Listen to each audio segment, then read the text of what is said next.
Hello everyone, it's the Anime here. Today we're going to be doing a My Hero Academia chapter review on chapter 310. So yeah, with that, hit that shit.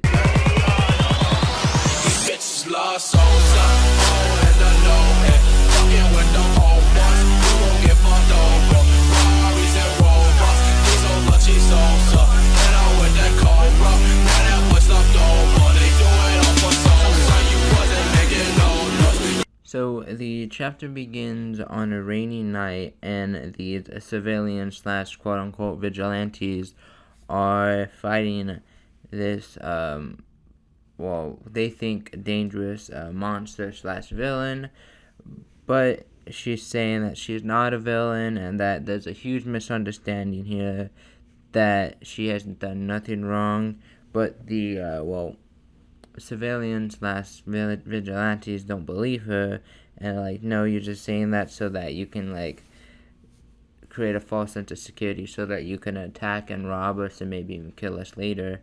And the civilians are about to shoot some type of gadget at her or hero gear that they found before Deku comes in and says, "Calm down, please, calm down."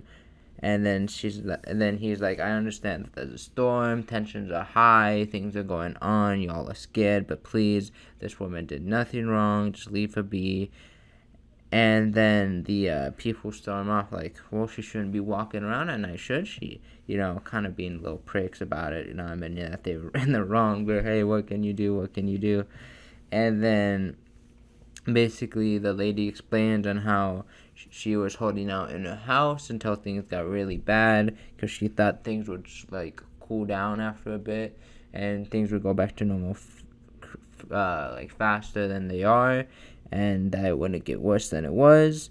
So then when she realized that it wasn't getting better, she thought she would go to a hero shelter in one of the hero schools near the area. And then she got attacked by these guys because they thought she was a villain. And Deku understands, is I understand. And then All Might comes and comes and Deku says to All Might, "Hey, can you get this girl to the nearest hero shelter so she could be safe?" And All Might's okay. But before Deku leaves, All Might stops him "Here, have this bento box, and it has, I'm pretty sure, says pork in it," which I forget, pork bowl is Deku's favorite food, so it's just a little touchy moment there. And then Deku's "Thank you for the food," and then All Might's "Yo, go faster, eat it up." And then here we get Deku talking to I believe that would be fifth user, fifth, one of the two, the Black Whip user.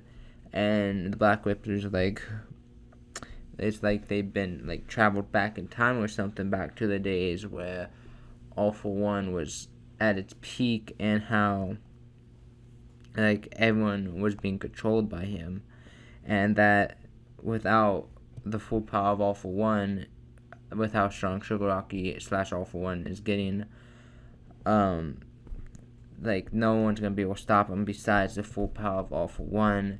And that if Deku does not use the full power of All For One, no one's gonna be able to stop Shigaraki. Just putting it forth that no one can stop Shigaraki besides Deku. It has to be Deku that does it, otherwise the whole world is gonna be in control of the villains and not the heroes. And then we actually jump backwards in time to when Deku was still talking to the vestiges in his sleep while he was in a coma state. And the first user's "He needs your help, Deku needs your help to unleash the full power, his full power. I implore you, my heroes." Which then we get a shot of the second and third user of One For All. And basically it's and then we kind of see Deku can't hear the first user talking to the second and third, and so Deku has no idea that's going on, because we see the scene of Nana Shimura just talking to Deku and crying in front of him, which we saw 2 or 3 chapters ago, so it took place then. And then the third user starts like live through the harshest era, like how they live through the harshest era, like the third or second, the height of All For One's prosperity, an era when his control spread unchecked. Those who were under his control didn't even realize it, but our leader had misgivings about the future. In order to strike back against All For One's control, he gathered allies and fought. And basically, we're seeing that possibly the leader is the second user, which I'm pointing out here. He still does look like Bakugo, but it's kind of iffy now, and I'll explain that later as we see his things that he has in his hands. You were there with us. You saw it all, Yuichi, and this is where we get a name reveal of the first user. The first user's name is Yuichi, which I believe has some correlation with first or number one, which would coincide with basically the name scheme that Horikoshi has used for each character that has had One For All.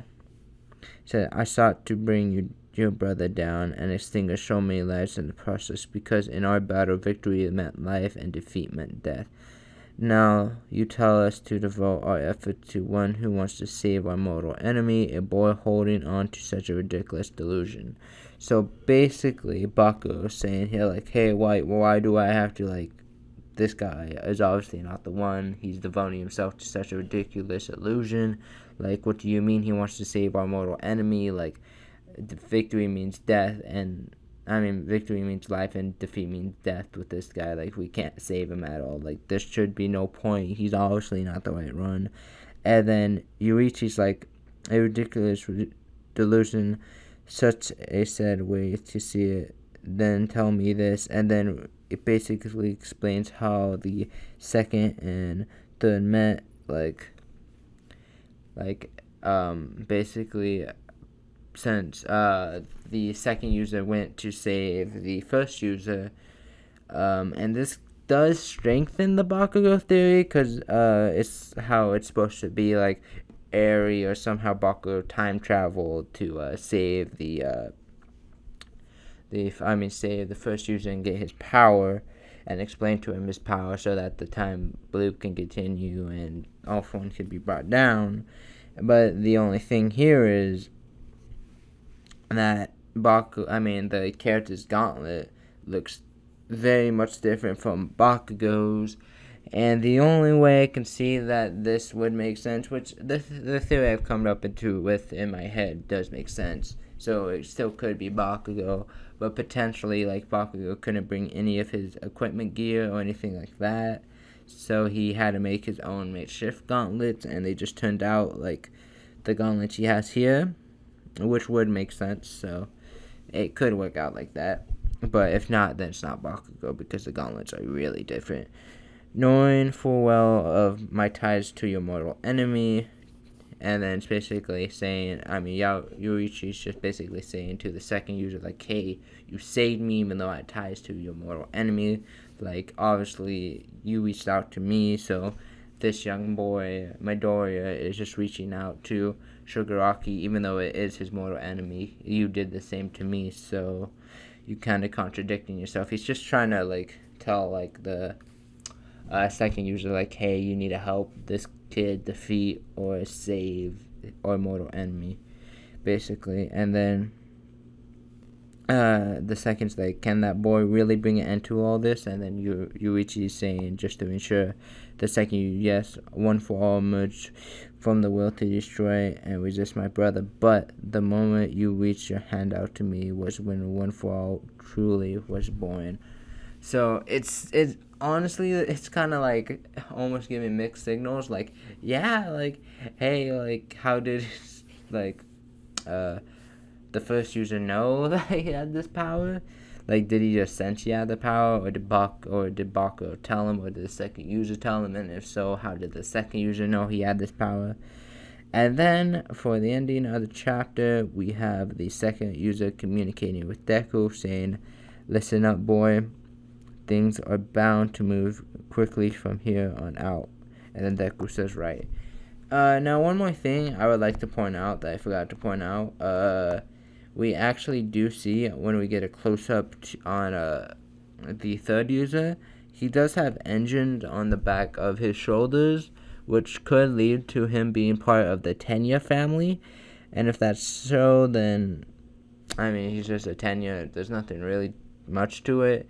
And also, it seems that the reason they had the back turns to Deku is not because they were trying to hide their identity, although that could be still a reason for the second, but it was because that they just didn't believe in him and didn't want to even see him because they didn't believe in his morals or whatever, because they believe that victory means life and defeat means death. So like the person who's defeated should die, and the person who lives should, or wins should live. So yeah, they just didn't agree with his morals, and that's why they didn't show his face. So yeah, so it's possible that the third user could be Tenya still, even if Bakugo is not the second user. So yeah, overall, I'll give this chapter 7 out of 10. I mean, it was alright. Good setup chapter, like the other chapters have been. Like, we need these setup chapters to make a good story, because if it's just fight after fight after fight after fight, I mean, it wouldn't be that entertaining, because there would be no, like, way too many fights. So,